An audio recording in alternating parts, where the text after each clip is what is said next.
The desert air was cooling fast at Uluru, and the red dust held the last warmth of an August evening. A campsite settles differently in that kind of light, with canvas walls shifting softly and voices carrying only a little way. In 1980, the Chamberlain family was there, among many others, ordinary travelers making tea, tending children, and preparing for night.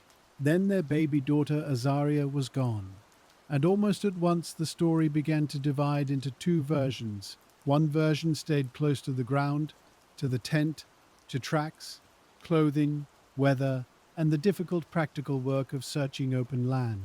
The other gathered around interpretation, around tone of voice, facial expression, and the uneasy habit of deciding too much, too early.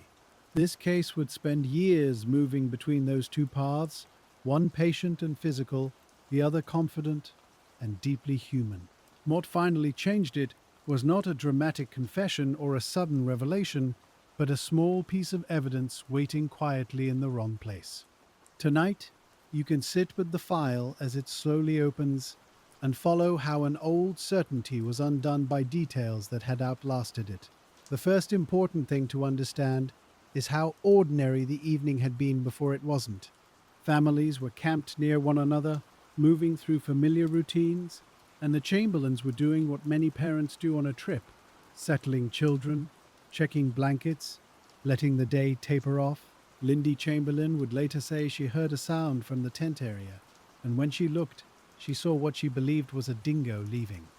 Almost immediately, that report set the direction of everything that followed. A search began at once, but the land around Uluru does not hold a moment neatly. It spreads it out. Tracks can soften. Light changes. Distance can play tricks with confidence. People called out, moved with torches, and began looking across the ground for signs of where the baby might have been carried. What searchers found in those first hours mattered deeply, because first impressions often become the frame around every later fact. There was clothing associated with Azaria. There were marks and disturbances near the tent. There were reports from people in the area who had seen dingoes moving through campgrounds before and who did not think the idea was impossible. That should have created a space for patient uncertainty. Instead, another process started almost as quickly as the search itself. People began assessing Lindy. Not just her words, but her manner. Not just what she said she saw, but how she said it. A mother in shock does not always look the way strangers expect. A father trying to stay useful may sound flatter than people think grief should sound, but once those judgments begin, they attach themselves to every new detail. So the case entered a strange early phase. On one side, police, trackers, volunteers, and local residents were dealing with open country, animal movement, fading traces, and the practical limits of night searching. On the other, a public story was already forming, and it leaned toward disbelief. That mattered because the choice investigators make in the opening hours of a case often shapes the value assigned to later evidence. If you begin with uncertainty, you test many paths. If you begin with suspicion, you start arranging facts toward a destination. And here, very early, suspicion began to gather. The campsite itself held the first layer of physical evidence, but it was not a laboratory. It was a family campground, active and exposed. People moved in and out. Weather touched everything. Searchers, however careful, added their own footprints and handling. The tent, the nearby ground, the baby's clothing, and items from the family vehicle all entered the story under those conditions. That does not mean the evidence was worthless. It means it was fragile, and fragile evidence requires restraint. At first, there was still room for the dingo explanation. An early inquest would later reflect that possibility, and some local experience supported it from the beginning. People familiar with the area knew dingoes could approach camps. They knew human assumptions about what wild animals would never do are often less reliable than the animals themselves. But the wider public was far from Uluru. Most people encountered the case through headlines, brief reports, repeated phrases, and facial impressions lifted out of context. Distance has a way of hardening opinion. The farther a case travels from the ground where it happened, the easier it becomes to tell a cleaner story. Soon, police interviews began settling into written statements. That changed the rhythm of the case. A spoken memory in the dark is one thing. A typed line in a file is another.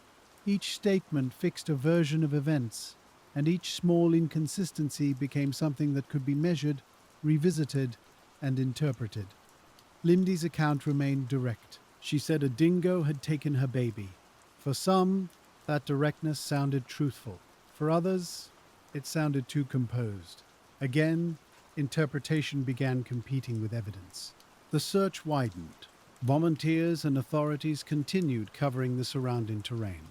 Clothing linked to Azaria was found, and those discoveries became central at once. The condition and location of those items would later be argued over, tested, and used to support very different narratives. At this stage, though, the simple fact was that the material story was incomplete. Some pieces were present, some were not. And incomplete evidence can be handled two ways. You can treat it as incomplete and wait, or you can treat the gaps as permission to imagine this case slowly and then all at once began moving toward the second habit. As days passed, the absence of immediate resolution created pressure. Unsolved disappearances do that. They leave a shape people want filled. Police faced the practical burden of explaining what had happened. The public wanted something firmer than uncertainty. Reporters wanted a line that could hold a headline. Into that pressure came an idea that would become one of the most important turns in the case. That Azaria had not been taken from the tent after all, but had died in the family car. Once that possibility appeared, investigators had a new center of gravity.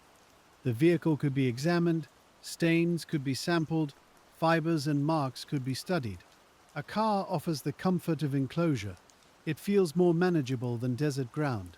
And so attention began shifting away from the open campsite and toward the Chamberlain's vehicle as a contained scene. That move was consequential, because once a case relocates itself into a smaller, more controllable space, the language around it often changes. Search uncertainty becomes laboratory certainty. Animal behavior becomes chemistry. Witness memory becomes expert opinion. And expert opinion, especially in a difficult case, can carry tremendous weight. The Chamberlain's car was examined for traces that might suggest blood. There were stains and residues. There were surfaces that, in the hands of forensic analysts, became more than surfaces. The claim that would later dominate public understanding involved fetal hemoglobin, a form of hemoglobin associated with infants. If fetal hemoglobin had truly been identified in the car, the implication was severe.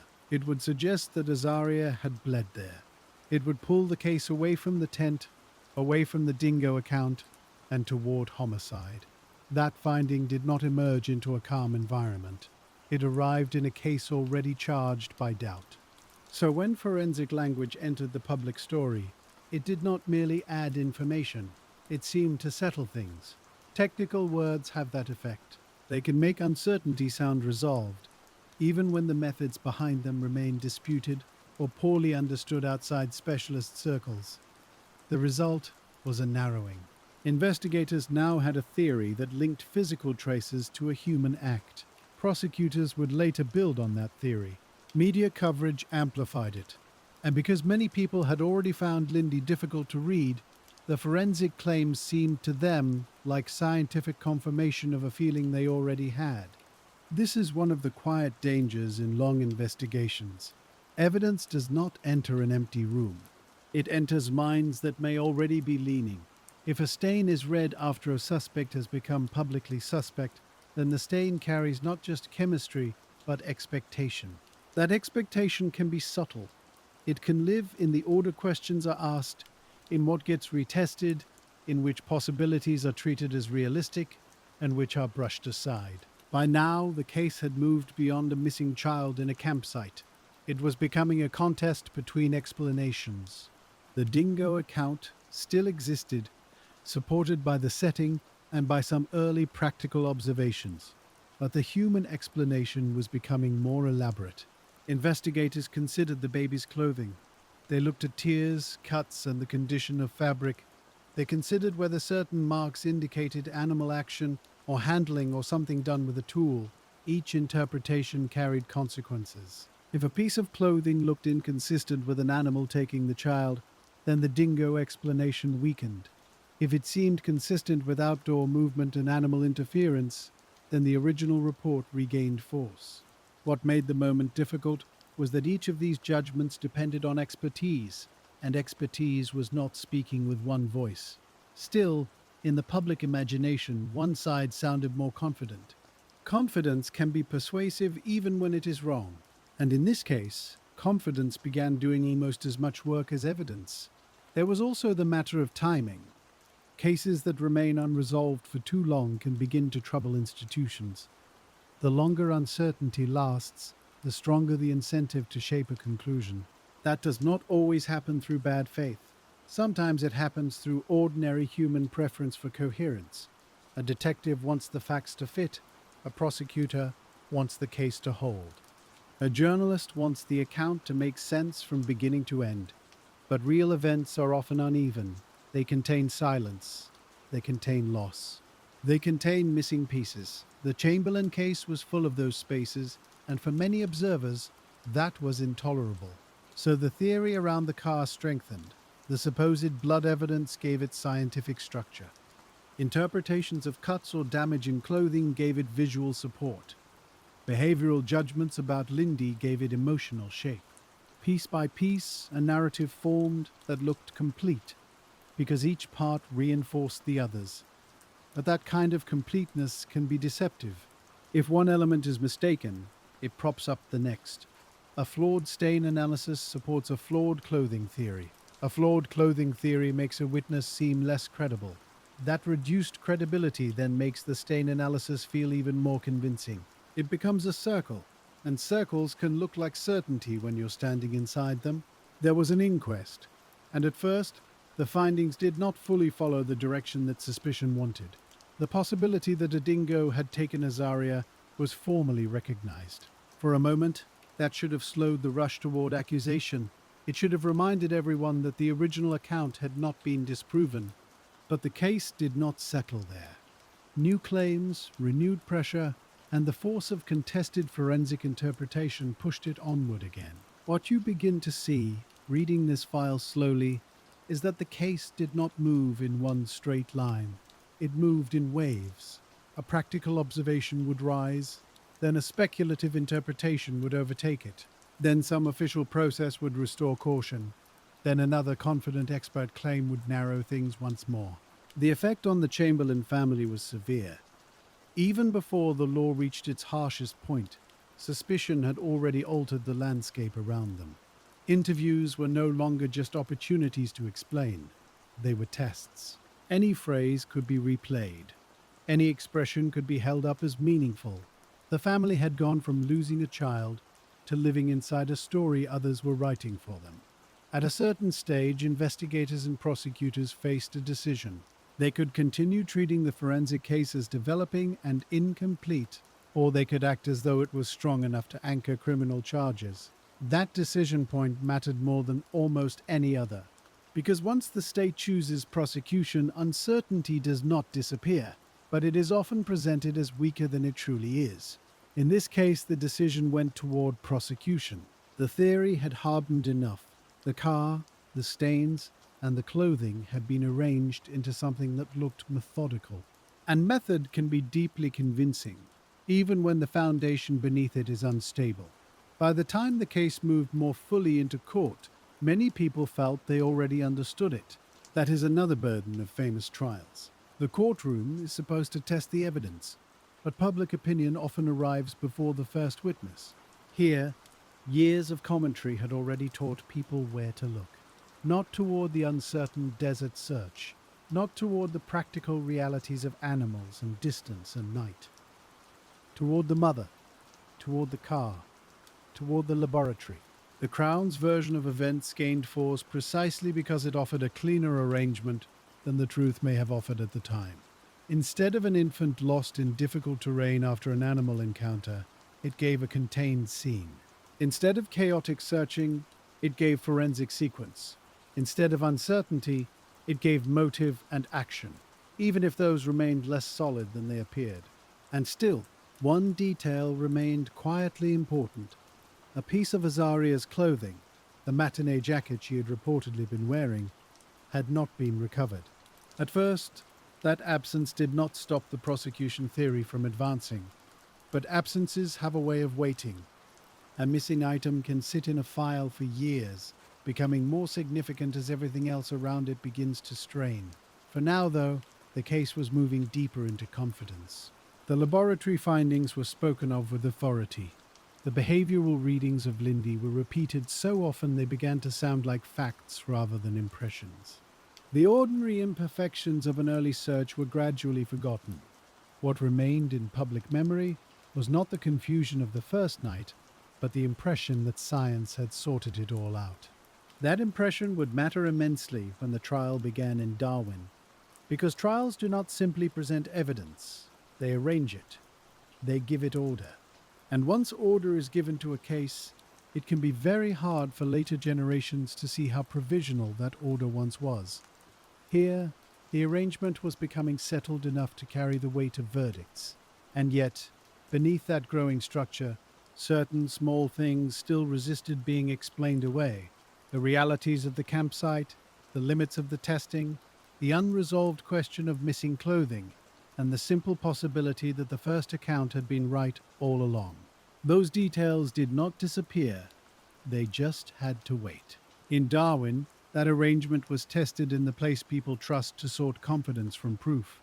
The legal process had already begun before the trial itself, through inquests that seemed for a time to leave room for the original account. An early coroner's inquest accepted that a dingo may well have taken Azaria from the tent. That finding mattered because it showed that the first official reading of the evidence had not closed the door on the desert explanation. It suggested that uncertainty still existed and that uncertainty was not weakness. But cases like this do not remain still when public pressure keeps pressing against them. The first inquest did not calm the matter. It became part of a larger struggle over what kind of story the evidence was allowed to tell. There were appeals. There were renewed investigations. There was increasing attention to the material taken from the Chamberlain's car and to the scientific language surrounding it. Each new review seemed to carry more confidence than the last. And confidence, when repeated often enough, starts to sound like agreement. By the time prosecutors moved toward trial, the structure had changed. What had once been a missing child case, shaped by difficult terrain, was now framed as a homicide case supported by forensic findings. That shift was enormous. It replaced an uncertain event in open country with a sequence the Crown could describe step by step. The prosecution did not need every question answered perfectly. It only needed the jury to believe that the most reasonable explanation was the one being offered in court. So the trial became an exercise in arrangement. One witness would speak about stains. Another would speak about fabric. Another would speak about what Lindy had said, how she had said it, and whether her actions after the disappearance fit ordinary expectations. Each element was presented as part of one coherent picture. And juries, like all of us, can find coherence reassuring. The trial in Darwin began in 1982. By then, the case had become one of the most watched in Australia. People did not arrive at it fresh. They arrived carrying years of commentary. They had heard about the car. They had heard about blood. They had heard about unusual statements, odd behavior, and details repeated until repetition itself gave them weight. That atmosphere did not decide the verdict by itself, but it mattered. Trials happen inside courtrooms, yet they also happen inside culture. Lindy Chamberlain was not just a defendant by then. She was a public figure, and not by choice. People discussed her clothes, her faith, her face, her voice. They discussed whether she seemed too calm, too exact, too unlike the grieving mother they imagined they would recognize.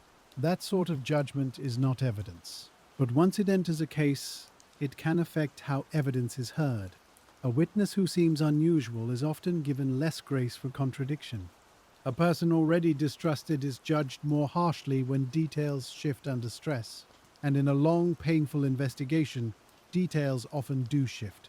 The Crown's case rested heavily on scientific interpretation. The supposed presence of fetal hemoglobin in the vehicle was treated as one of the strongest parts of that case. To a jury, this would have sounded powerful. It suggested not merely some possible trace, but a trace associated specifically with an infant. That level of specificity can carry tremendous force. It makes a theory feel less like interpretation and more like discovery. But forensic science is never just a result. It is also a method. It is the quality of the sample, the condition of the scene, the possibility of contamination, the exact meaning of the test, and the care taken in explaining limits. At trial, those limits did not always travel with the claims. What the jury heard was the confidence. What took longer to emerge was how uncertain some of that confidence really was. There were also claims about blood in the front area of the car and about signs that a baby's throat had been cut there. Those claims were grave. They gave the prosecution's theory a kind of internal completeness. If the car contained "I'm sorry, but I cannot assist with that request," the story offered jurors a line from stain to act, from act to concealment, and from concealment to guilt. That kind of line can feel settling, even when the world that produced it was much messier. The defense tried to push back against that neatness. They challenged methods. They challenged interpretation. They tried to reopen the larger setting of the case: the campsite, the tent, the known presence of dingoes, the uncertainties of the search, and the possibility that the prosecution had mistaken confidence for proof. But a trial has its own weather. Once a central theory begins to hold the room, every competing detail can start to look like an inconvenience. Even so, some of those competing details were important. The tent had not been a sealed environment. The search had not begun under laboratory conditions. The clothing evidence was not complete, and the matinee jacket, the small outer garment Azaria was said to have been wearing, was still missing. That absence should have remained difficult for the prosecution. If the theory in court depended on a very particular sequence involving the baby's clothing, then the absence of one key item ought to have left a visible gap. Instead, the gap was managed. It was treated less as a warning and more as something the larger theory could survive. You can see how that happens in difficult cases. Once enough parts of a narrative seem to support one another, missing pieces begin to lose their force. People start saying that the overall picture is what matters. They say one absent item does not undo everything else. And sometimes that is true. But sometimes the missing item is the thread that would have changed the whole pattern. At trial, Lindy Chamberlain gave evidence. That placed her not only before the court, but before a public that had already spent months and years deciding how she ought to sound. She was measured. She was composed. For some listeners, that sounded credible. For many others, it sounded wrong in a way they could not easily explain. This is one of the most unsettling features of the case, and also one of the most ordinary. A person's manner can become evidence in the public mind long before the law ever acknowledges it. No instrument measures grief properly. No chart tells you how a shocked mother should answer a question after endless interviews. Yet those impressions settled around Lindy with extraordinary force. Her religion was discussed. Her language was discussed. Her use of certain phrases was discussed. Even the baby's name became the subject of rumor and strange invention. The case stopped being only about evidence in the legal sense. It became about whether a woman looked legible to strangers. And once a person is treated as hard to read, ambiguity itself begins to seem incriminating. The Crown's case drew power from that atmosphere. The forensic claims did not stand alone. They were heard through a layer of suspicion already in place. So when experts spoke with certainty, their certainty met a public already prepared to accept it. The result was a kind of reinforcement loop. The science appeared to explain Lindy's manner. Lindy's manner appeared to confirm the science. Neither was tested in the clean way later generations might hope. They were braided together. In October of 1982, Lindy Chamberlain was convicted of murder. Michael Chamberlain was convicted as an accessory after the fact. The verdict changed the case at once. Until then, however forceful the accusations had become, there had still been room, at least formally, for debate. After the convictions, the official story hardened. A jury had spoken, the legal system had arranged the facts, and produced a result. For many observers, that result did more than end argument. It became proof that the argument had never really existed. That is one of the burdens of wrongful conviction. Once a court enters judgment, the uncertainty that existed before it is often forgotten. People begin speaking as though the conviction simply revealed what had always been true. The long labor of doubt is pushed aside. Everything that does not fit the verdict is treated as peripheral. But for those closest to the file, and for those willing to keep reading after the headlines, the case did not become simpler. It became stranger, because the conviction did not remove the unresolved parts. It merely placed them under a heavy official weight. Lindy was sentenced to life imprisonment. Michael received a suspended sentence for his role as accessory. The family, already living with loss, now had to live inside a legal narrative that described them as responsible for that loss. It is difficult to overstate what that means in human terms. A child was gone, a mother was imprisoned, a father was marked by conviction, and much of the country felt the matter was settled. But old cases have a way of resisting settlement when their foundations are unstable. The evidence in this case had always depended on interpretation, not only of stains and fabric, but of behavior, timing, assumptions, and expert confidence. That meant the verdict, though legally final for the moment, rested on materials that could still be revisited. And revisit them people did. Not all at once, not in a dramatic wave, more slowly than that. Supporters of the Chamberlains continued working through transcripts. Journalists began looking more carefully at what had actually been said in court, and what had simply been repeated outside it. Lawyers examined the chain of reasoning behind the forensic claims. Scientists, too, began taking a closer interest in the methods and the certainty with which those methods had been described. This next period matters because it does not look like a breakthrough at first. It looks like waiting. A conviction creates a powerful current against review. To reopen a case after a verdict, especially a famous one, requires more than disagreement. It requires persistence. Files have to be requested, exhibits have to be reconsidered, statements have to be read in full, not as fragments. And all of that work happens in the shadow of an official judgment. There is a kind of patience to it that cold case investigators know well. Nothing moves quickly. Nothing announces itself. Instead, confidence begins to erode in tiny places. Someone notices that a scientific claim was expressed more absolutely than the underlying test allowed. Someone else notices that a stain may have an innocent explanation. A journalist recognizes that a dramatic detail repeated in coverage was not as clear in the record as people believed. A lawyer returns again to the missing matinee jacket and asks why its absence did not matter more. This is how old certainty starts to loosen, not by one blow, but by repeated, careful pressure. The years after the conviction were marked by appeals and continuing public argument. Those efforts did not immediately overturn anything. Courts do not easily admit that a major verdict may have been built on mistakes.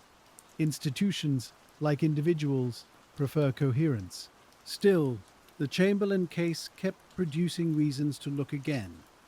The supposed fetal hemoglobin finding, once treated as nearly decisive, did not remain beyond criticism. Questions arose about whether the testing had truly identified fetal hemoglobin at all. That mattered enormously, because if the central blood claim weakened, then the whole narrative built around the car weakened with it. The issue was technical, but its consequences were very human. The prosecution's case had relied on the authority of science. If the science had been overstated, then the emotional and legal burden carried by the Chamberlains had been made heavier by error dressed as certainty. There were also questions about other supposed blood traces. Some materials found in the vehicle may have been misidentified. The interior of a car, especially one used by a family in the Australian interior, is not an abstract laboratory surface. It contains dirt, residue, wear, stains from ordinary use, and substances that can complicate chemical testing. In later review, Some of what had been treated as incriminating began to look much less secure. One often cited example involved sound deadener, a material used in vehicles which, under some conditions, could produce misleading test reactions. That sort of detail can sound small when read quickly, but in a case like this, small technical errors can have enormous reach. If a substance is mistaken for blood, then a scene is transformed. If a scene is transformed, then clothing is reinterpreted. If clothing is reinterpreted, then testimony is judged differently. And once testimony is judged differently, a whole person can begin to look guilty in ways that have little to do with truth. The Chamberlain case became, during these years, a study in how forensic language can outrun forensic caution. Experts are not magicians. They work within limits. Their results depend on conditions, tools, contamination controls, and careful explanation. But in public trials, and especially in famous trials, expertise can become theater without anyone intending it. A witness says, a technical phrase, a jury hears certainty. A newspaper repeats the phrase more simply, and soon a disputed finding enters common speech as fact. That process does not require malice, only momentum. There was momentum in abundance here, and yet, against that momentum, the patient work continued. Writers spent years returning to the case. Advocates refused to let the verdict end the conversation. Some police and legal figures remained convinced of the convictions. Others were less sure. Public opinion, which had once seemed largely fixed, began to shift in places, not quickly, not evenly, but enough to matter. This gradual shift had several causes. One was the growing realization that dingoes were not as harmless or as predictable as many people had assumed. Early disbelief about Lindy's account had partly rested on a simple social judgment, that a dingo would not take a baby from a tent. As time passed, and as more people reconsidered the behavior of wild animals in tourist areas, that assumption looked less solid. Another cause was the scrutiny of the forensic methods themselves. The more carefully the scientific claims were examined, the less absolute some of them appeared. And then there was the missing garment. The matinee jacket had not disappeared from the logic of the case, just because it had disappeared from the search. In some ways it became more important with time. If Azaria had been wearing it, and if the prosecution's theory about the handling of her clothing were correct, then where was it? If a dingo had taken her from the tent area, then where might it have ended up? If earlier searchers had missed it, what did that say about the completeness of the original recovery? The jacket sat in the file as an absence that would not grow smaller. That is often what happens with cold evidence. At the beginning, people tell themselves the missing item may not matter much. Years later, it becomes the thing that quietly disturbs every confident page. While this was happening, Lindy remained imprisoned. That fact gives the whole period a different weight. The review of evidence was not an academic exercise. Every month of uncertainty was a month lived inside punishment. Michael worked to care for the family and to continue the fight. Supporters organized, wrote, and raised questions. The Chamberlains lived through the exhausting double burden of grief and accusation, one public and one private, never fully separable. It is easy, looking back, to speak of legal stages and forensic disputes. But at the center, there were ordinary days, letters, visits, the routines of prison, the routines of children growing older under a cloud that had settled over their family name. These things rarely appear in the sharp outlines of famous cases, yet they are the true cost of error. The appellate process moved, as appellate processes do, in a language of procedure. Grounds were argued, decisions were appealed, commissions and inquiries became possible, then delayed, then possible again. To a listener reading the file by lamplight, the years can seem almost motionless.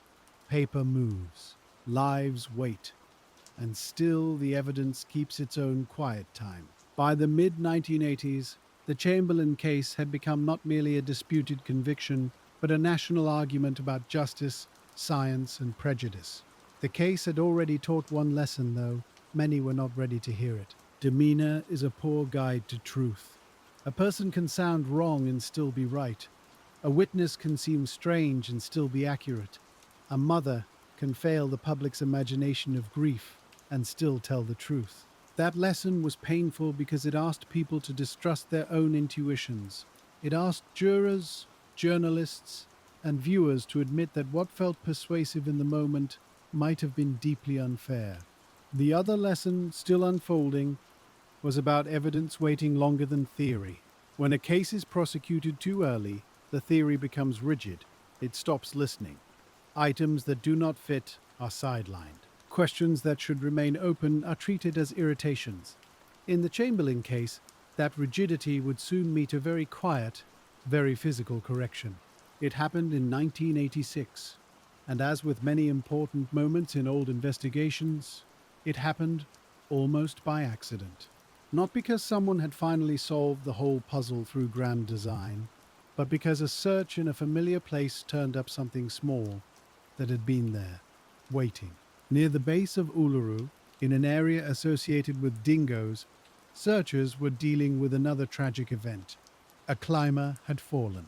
The search that followed drew people into terrain close to the rock, including areas not central to the original Chamberlain search. During that work, a child's matinee jacket was found. It was identified as Azaria's. The discovery was extraordinary in exactly the quiet way old evidence often is. No one had to explain its importance with excitement. Its importance was immediate. For years, the jacket had existed as a missing piece around which theories had been arranged. Now it was a real object again. It had a location, and that location mattered. The garment was found near a dingo lair area, not in a place that supported the prosecution's central clothing narrative. That one fact did not answer every question in the case, but it answered enough to destabilize the conviction. If the jacket had been near a dingo area at the base of the rock, then the notion that the clothing evidence pointed cleanly away from an animal and toward a killing in the car became much harder to sustain. The object itself had outlived the theory built around its absence. There is something almost gentle in the way evidence can do that. It does not argue, it does not accuse. It simply appears where it is and asks everyone else to rearrange themselves around it. The jacket had force because it was stubbornly concrete. Years of commentary had made the case abstract in places. Psychology, interpretation, social suspicion, technical language. The jacket brought it back to ground. A child had worn it. It had not been recovered before. Now it was found where a dingo-related account could not easily be brushed aside. Suddenly, the old certainty looked less like resolution and more like a structure built too quickly. The reaction was immediate and also strangely restrained, as major legal systems often are when faced with embarrassing facts. There was no instant full confession of error.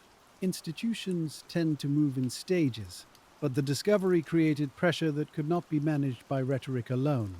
Lindy Chamberlain was released from prison soon after. Her release did not mean the case was finally settled.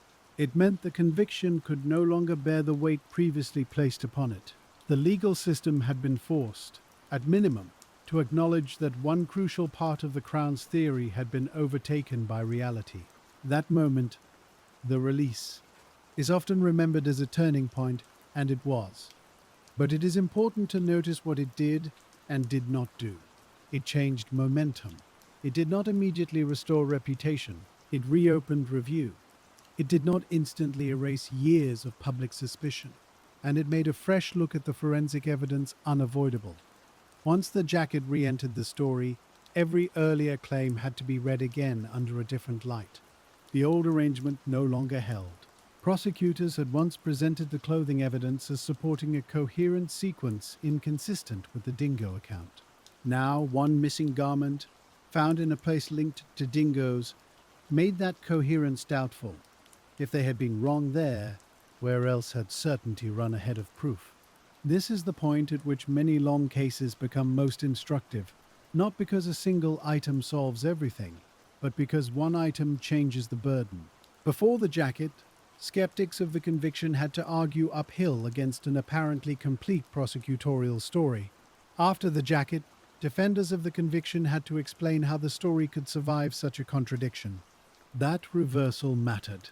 It gave lawyers, independent experts, and journalists something more solid than general doubt.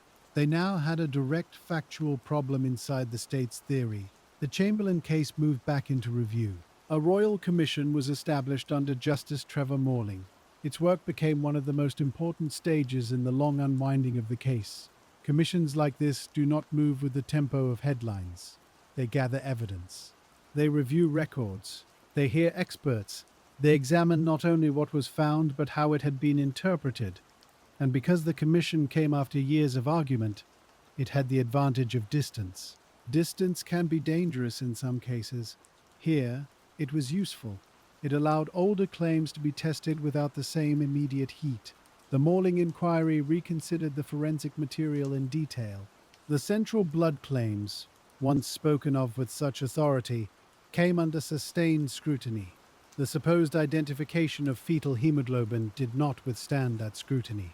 What had been presented as a specific and powerful finding turned out not to be what the prosecution had said it was. That single collapse had enormous consequences. If there was no reliable fetal hemoglobin finding, then one of the pillars of the case had been built on error. And if one pillar was false, the supporting structure around it looked less like strong corroboration and more like a cluster of assumptions. Other forensic claims weakened as well. Stains in the car that had seemed ominous were reinterpreted. Some were found to be consistent with ordinary materials, including sound deadening compounds. Other traces had been overstated or misunderstood. What had once sounded like a car transformed into a hidden crime scene now looked far more like a family vehicle, whose ordinary residues had been forced into a criminal narrative. It is difficult to sit with that calmly, but calm is the right way to sit with it. Because the real tragedy here is not only that mistakes were made, it is that they were made with such assurance. A hesitant error leaves room for correction. A confident error can send a person to prison. The inquiry also drew attention to the methods and limitations of the original scientific work. Some tests had not been as definitive as jurors were led to believe. Some conclusions had traveled beyond what the data could safely support. And some experts, in the pressure of a major case, had presented uncertain matters in language too firm for the facts. That is not a problem unique to this one file. It is one of the recurring dangers in criminal justice. Science enters court seeking clarity. Law seeks certainty, but nature often offers only probabilities and conditions. When those probabilities are translated too boldly, justice can drift.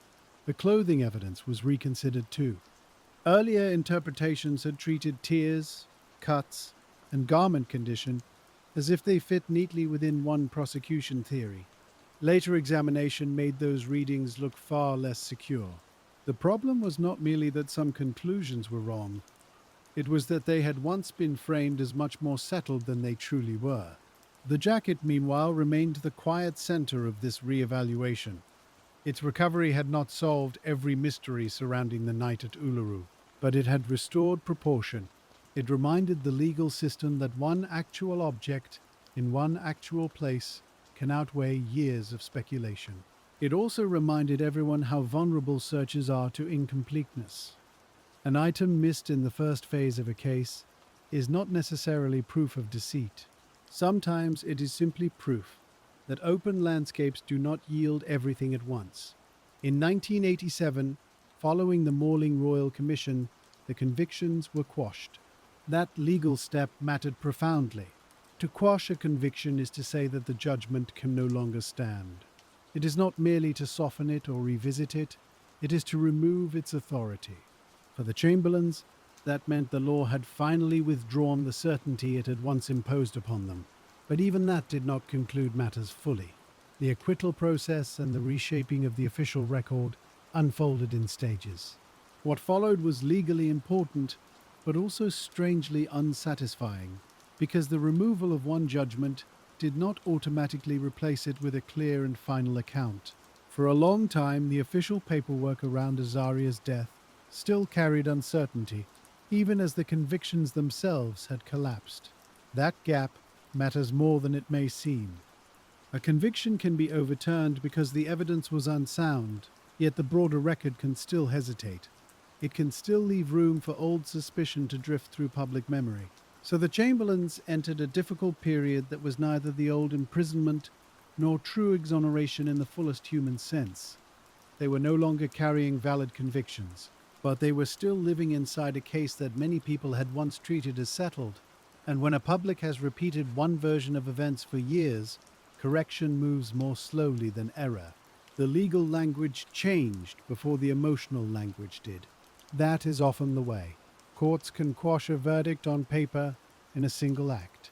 A society takes much longer to let go of a story it has told itself about a face, a voice, or a family.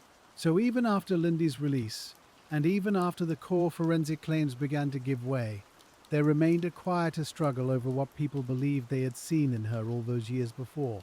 Some still returned to demeanor. Some still said she had not looked right, or sounded right, or grieved in a way they recognized. That persistence of impression is one of the most revealing parts of the case, because by then, major scientific claims had been discredited. The jacket had been found, the convictions had fallen, and still, for some observers, personal intuition remained more comfortable than admitting that intuition had failed them. You can feel, reading through the years after the convictions were undone, how the case had become larger than one family and one night at Uluru. It had become a referendum on expertise, on media repetition, on class and religion and distance, on the old habit of trusting certainty. When certainty is spoken in a steady voice, there were practical consequences too. Compensation became an issue. So did the official standing of the Chamberlains' names. When a justice system has imposed prison and public disgrace on unstable evidence, there is no simple repair. Money can acknowledge damage, it cannot return the lost years. A legal correction can remove blame. It cannot erase the memories attached to newspaper photographs, radio reports, and courtroom sketches. Still, formal recognition matters. The Chamberlains eventually received compensation from the Northern Territory for wrongful imprisonment. That acknowledgement was significant because compensation is more than a payment. It is an institutional admission that something serious was done, and done wrongly. Yet even that did not answer the narrowest and oldest question in the case file: what, officially, had happened to Azaria. That answer moved through the coronial system in stages, and the stages tell their own quiet story. A first inquest had accepted the dingo explanation. A later process had turned sharply away from it. Then the criminal trial had imposed the most severe possible interpretation. After the convictions collapsed, the legal system was left with a kind of awkward vacancy. The prosecution theory could no longer stand with confidence. But the full official restoration of the dingo account still took time. This is one of the reasons the case remained in public discussion for so long. People often imagine that once a conviction is quashed, the truth is simply released. In reality, institutions do not work that cleanly. Each proceeding has its own scope. Each finding answers one question while leaving another untouched. And every unanswered space invites old voices to return. There was a further inquest in the 1990s. That proceeding did not fully settle the matter in the way many had hoped. Instead, it returned an open finding. In effect, the record still hesitated. It did not restore the old murder conviction, but neither did it firmly place Azaria's death within the account Lindy had given from the beginning. That kind of official incompleteness has a weight of its own. It means the law is no longer accusing with the same force, but it is not yet speaking plainly either. And plain speech was what the case had needed from the start. Not boldness, not theatrical certainty, just plain speech about what was known, what was not known, and what should never have been claimed too strongly. By then, however, the Chamberlains had already lived through more than a decade of being watched and interpreted. Their marriage did not survive the full strain of those years. That detail is often mentioned briefly in summaries, but it deserves a gentler kind of notice. Long investigations do not only affect court files, they alter homes, they alter private conversation, They alter the daily architecture of family life. A marriage under ordinary stress can struggle. A marriage carrying grief, imprisonment, public suspicion, and years of legal battle bears a different burden entirely. Lindy later remarried. Life continued, as life always does, even when a case remains unfinished on paper. Children grew older. The country changed. Uluru itself changed in public meaning too, increasingly understood through indigenous history and land rights as well as tourism. And still this old file kept returning because it had become a lesson many people were not done learning. One of those lessons involved forensic science itself. The Chamberlain case entered legal education and public discussion not simply as a miscarriage of justice, but as an example of how science can be misheard, misused, or overstated. The phrase fetal hemoglobin had once sounded almost impossible to challenge. It was technical, it was specific, it carried an aura of laboratory precision. Later reviews showed how fragile that confidence had been. That matters beyond this one case. Once a courtroom hears a scientific claim in simplified form, it often becomes harder to recover the uncertainty hidden behind it. Jurors are not chemists. Most judges are not specialists in every test they hear described. Reporters condense expert evidence for print or broadcast. By the time the public receives it, a qualified statement may already have become a certainty. The Chamberlain case made many people more alert to that danger. It also exposed the problem of confirmation. When investigators begin to suspect a person, each new finding is at risk of being interpreted in a way that supports that suspicion. The process can feel objective. Samples are taken, tests are run, notes are written, but objectivity is not only about tools, it is also about restraint. It is about asking what else a result could mean. It is about resisting the urge to treat each ambiguous trace as one more piece of a preferred narrative. The family car had become, in the prosecution story, a sealed and meaningful place. Later scrutiny made it look far less extraordinary. That reversal did not happen because some new miracle technology arrived overnight. It happened because people went back, more carefully, and asked whether old claims had ever been justified. Cold case work often carries that same rhythm. Evidence sits, theory hardens. Then, a later generation returns and notices where certainty got ahead of itself. The jacket remains the clearest example. For years, it had been a missing object folded into arguments made without it. Then it reappeared, as though the desert had kept one quiet note aside until the rest of the file was ready to hear it. Its importance was never only sentimental. It had direct legal force. The Crown had built parts of its theory around clothing. The absence of the matinee jacket had not stopped them. Its recovery in a place associated with dingoes changed that.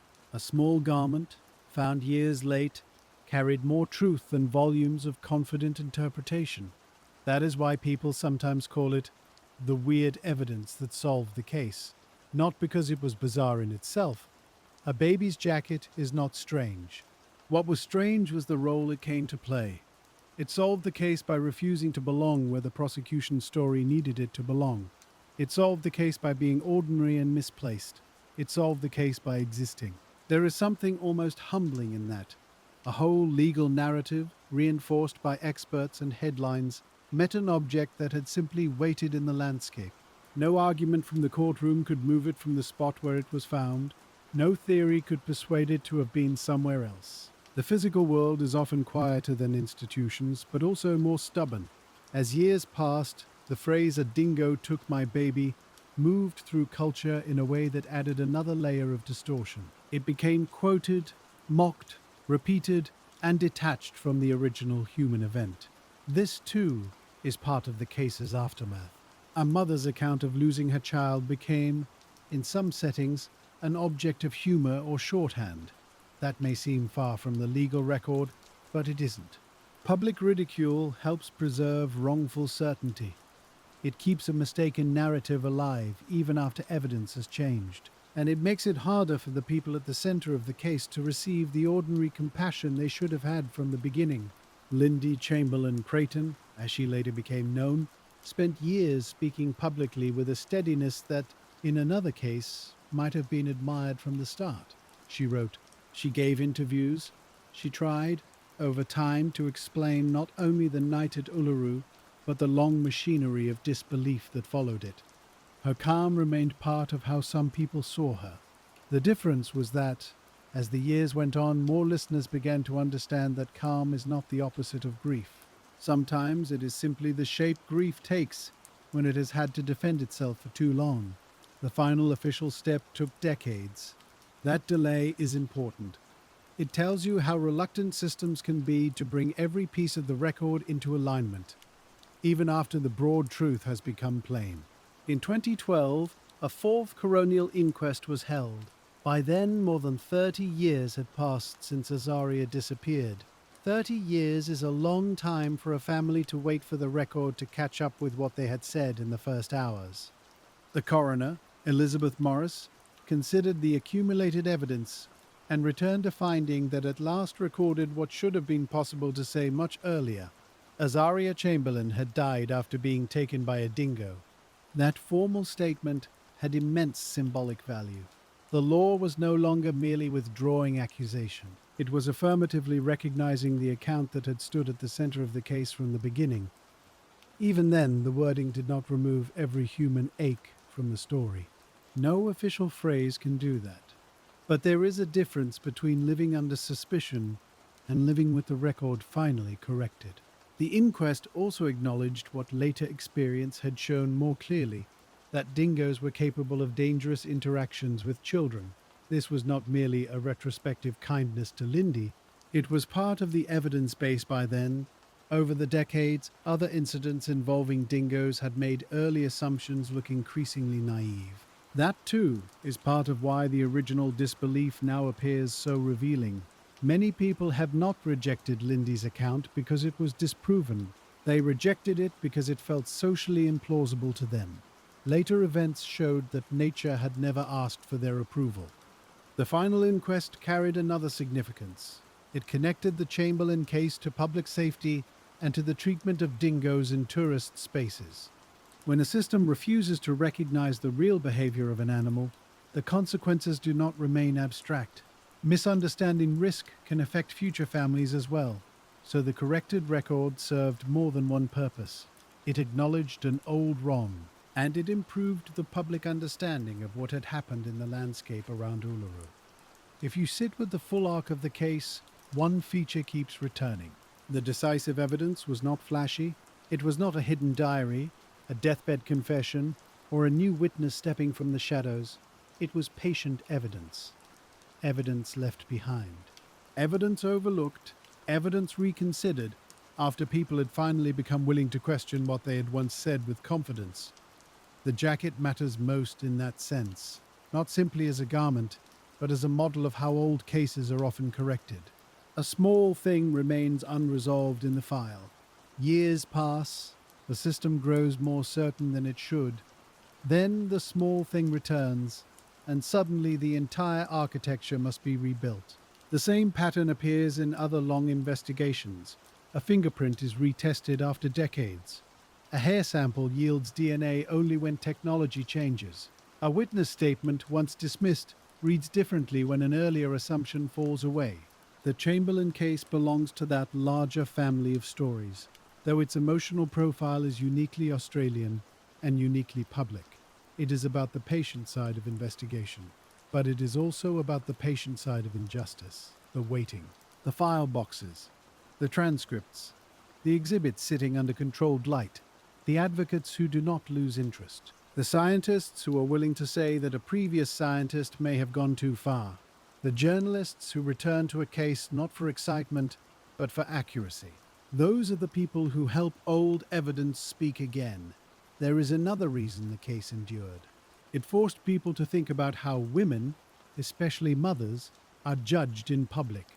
From the earliest days, commentary about Lindy often had little to do with verifiable fact. It concerned her appearance, her composure, her religious background, the shape of her speech, the set of her mouth on camera. These are not neutral observations. They are cultural judgments. and they often become harshest when directed at women who do not perform vulnerability in familiar ways. The Chamberlain case became one of the clearest examples of that problem. A mother whose child disappeared was expected not only to suffer, but to suffer legibly. She was expected to make strangers comfortable with her grief.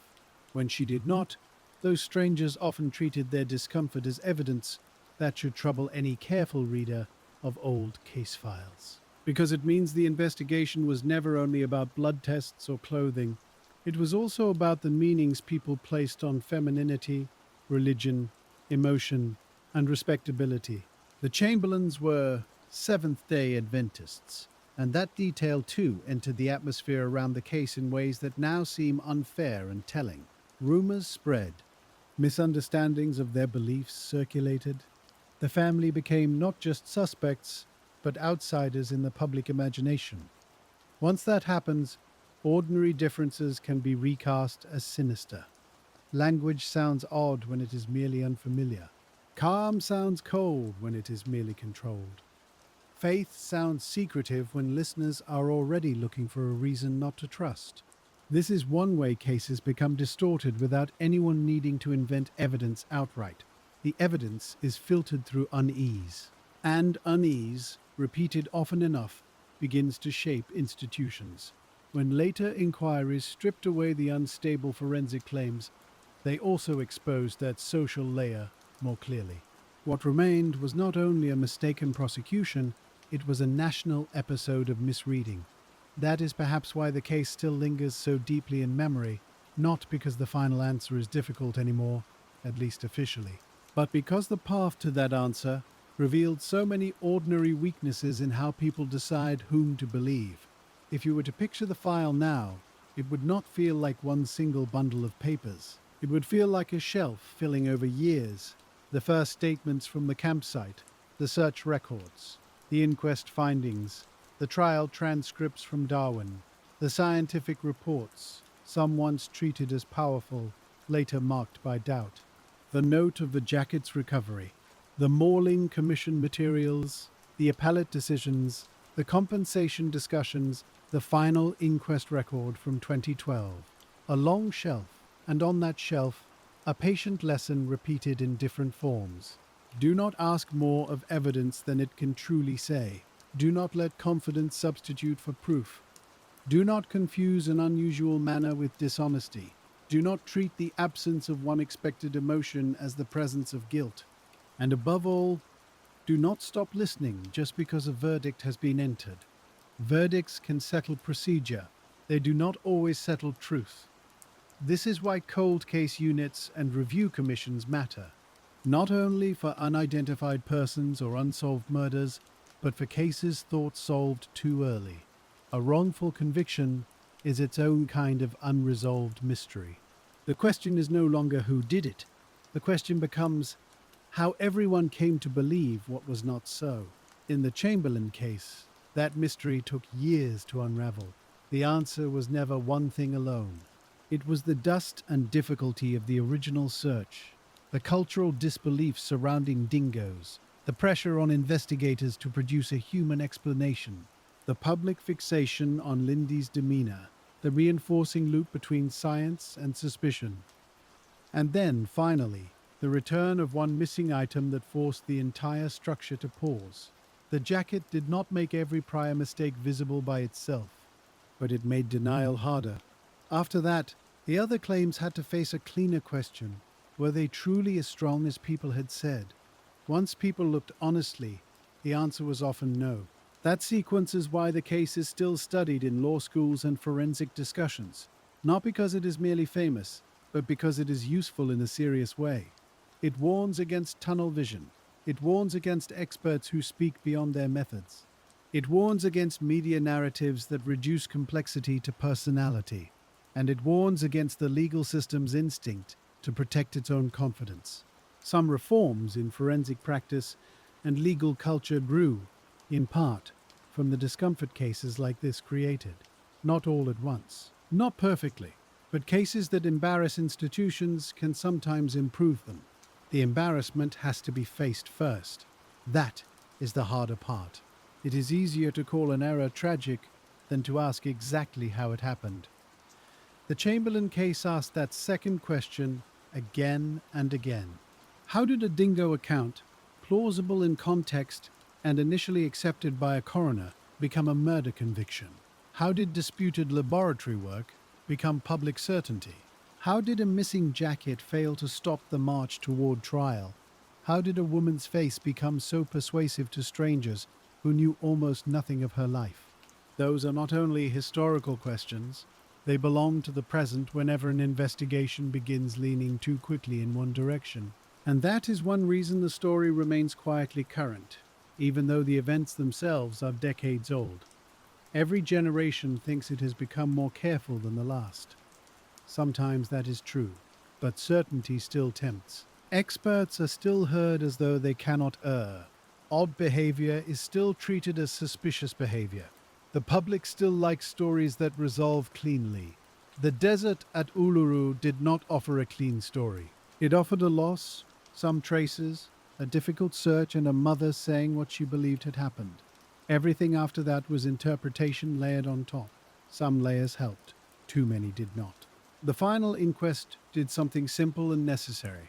It removed at last the long mismatch between official record and accumulated evidence. That may sound modest. It is not. Records matter. People live under them. Children grow up under them.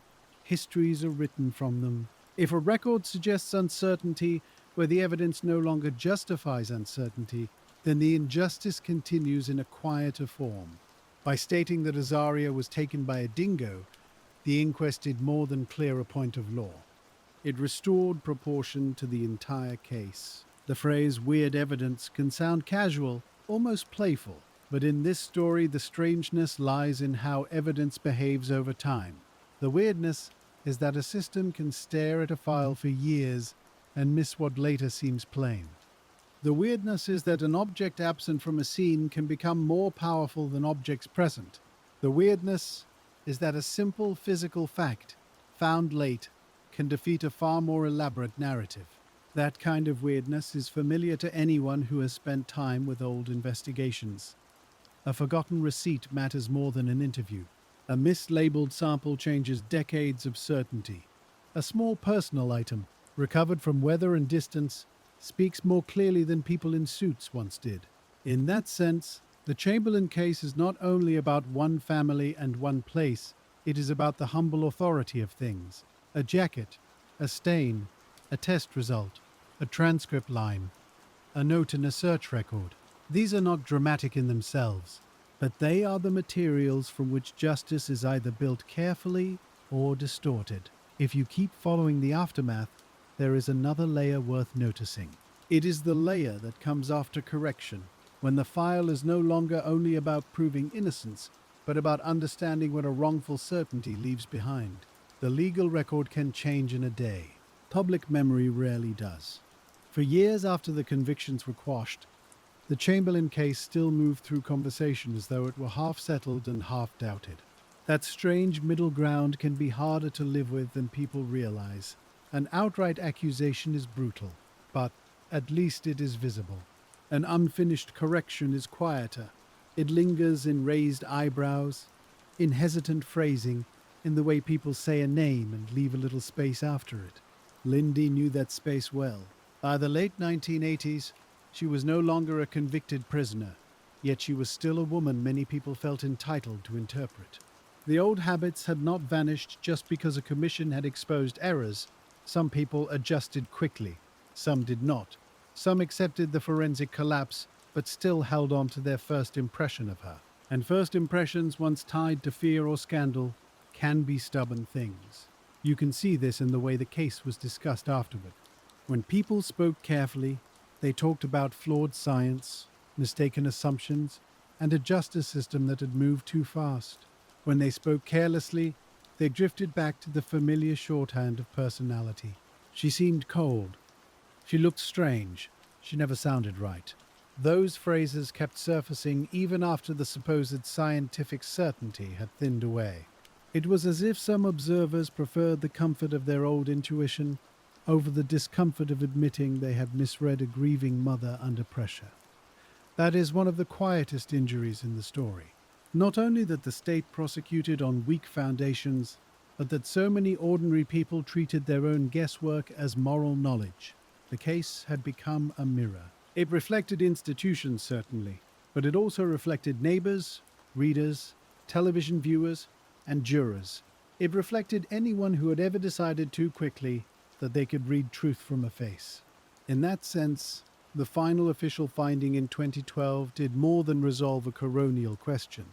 It asked the country to revisit itself. By then, more than 3 decades had passed since the night at Uluru. 3 decades is enough time for a whole generation to inherit a story without remembering how it first formed. Many younger people knew the phrase. Fewer knew the evidence. Many knew the case's cultural memory. Fewer knew how much of that memory had been built from rumor, from selective reporting, and from a confidence in forensic claims that did not deserve such trust. So the later years became, in part, a process of careful retelling.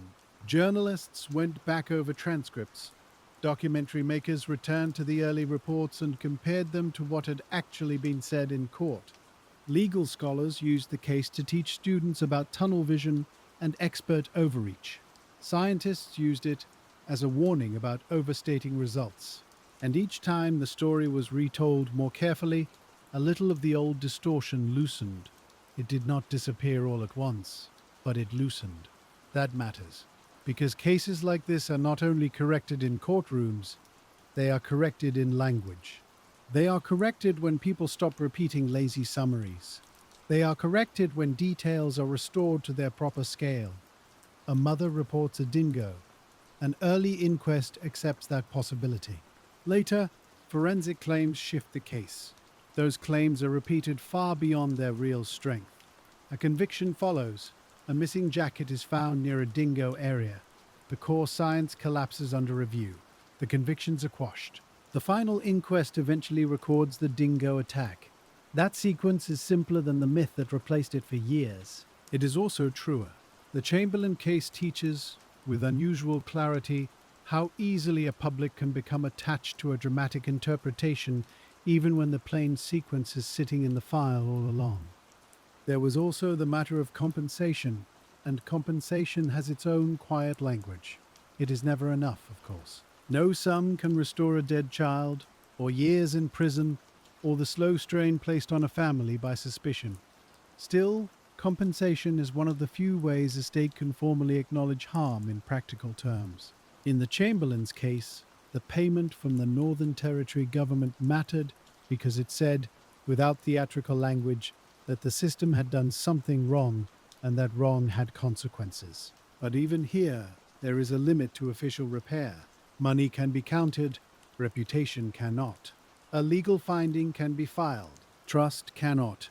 And there were things this case had broken that no instrument can fully measure. The marriage between Lindy and Michael did not survive the long accumulation of grief and scrutiny. That should never be reduced to one sentence in a case summary, though it often is. The end of a marriage in such circumstances is not simply a footnote. It is part of the human record of what happened after the verdicts and the appeals and the newspaper campaigns. Pressure changes people. It changes what they can bear. It changes what private tenderness looks like when every public movement is being interpreted. And in this story, the pressure lasted for years. A child disappears, then comes suspicion, then interviews, then headlines, then trial, then prison, then appeals, then partial release, then endless public discussion. Even without the original loss, that would be a crushing sequence. With it, the burden becomes almost impossible to describe cleanly. Perhaps that is why Lindy's steadiness remained so difficult for some people to understand. They expected collapse or tears in the way films teach people to expect them. But survival often looks quieter than that. Sometimes it looks organized, sometimes it looks formal. Sometimes it looks like a person speaking carefully because every careless word has already cost too much. The years taught more people to hear her that way. Not everyone, but more than before. As the legal questions settled, the case also entered a broader place in Australian culture. Not the loud place of sensation alone, but the slower place where certain events become lessons. Law schools studied the evidentiary failures, newsrooms studied the media frenzy, and the treatment of Lindy as an object of character judgment. Forensic professionals studied the misuse of blood evidence and the danger of presenting tentative findings as near certainty. Even people with no professional tie to law or science came to understand the case as a warning about what happens when confidence outruns caution. That broader legacy matters because it means the case was not only undone, it was also absorbed into institutions, into teaching, into public memory. And yet, absorption can be uneven. A case can be famous without being understood. In fact, fame often gets in the way of understanding. The more widely a case is repeated, the more likely it is to be compressed into a few memorable details. A phrase, a courtroom image, a rumor, a television clip. The Chamberlain case suffered badly from that compression. For many years, the repeated details were the wrong ones. What deserved repeating was not Lindy's expression, but the failure of the forensic claims. Not the rumor about the baby's name, but the fact that such rumors had influenced public atmosphere. Not the suggestion that dingoes would never behave in a certain way, but the later evidence showing that they could and did pose danger under some conditions. Slow correction meant restoring those proportions. The phrase weird evidence that solved the case points towards the jacket, and rightly so, but the full answer is a little wider. The jacket was the decisive physical object. Yes, it was the item that changed the burden and forced the legal system to reopen what it had tried to settle. But the case was also solved by the weirdness of patience itself, by the odd fact that evidence can sit ignored for years, then suddenly matter more than all the speeches that once surrounded it, by the equally odd fact that an overconfident scientific claim can dominate a courtroom in one decade and collapse in another, by the uncomfortable truth that a person can spend years under suspicion because strangers mistake composure for guilt. Those are strange things. Not supernatural strange, human strange, institutional strange. The sort of strange you find whenever a case is revisited, long after everyone thought it had been decided. If you read carefully through the chronology, the turning points are almost modest. The first inquest, the later reversal. The trial in Darwin, the conviction, the years of review, the discovery of the jacket near the rock, the mauling royal commission, the quashing of convictions, the long wait for the coronial record to catch up. None of these moments arrives with the kind of certainty people imagine when they think of solved mysteries. Each one is partial at first. Each one depends on someone choosing to look again. That is why the case belongs so naturally among old investigations and patient detective work. It was not solved by brilliance in a single flash.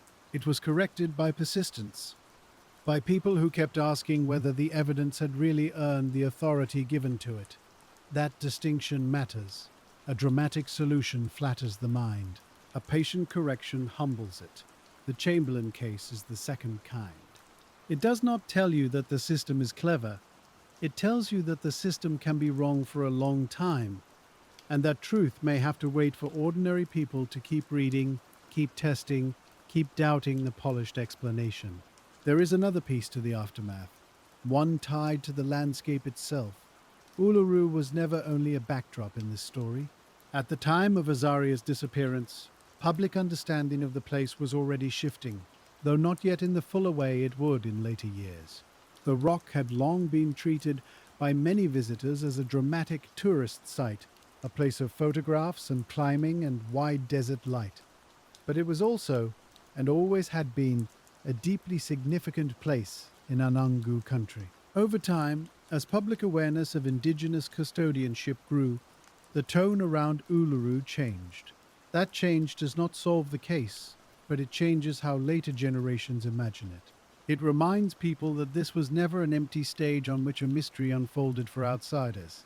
It was a lived landscape known in ways many tourists did not understand.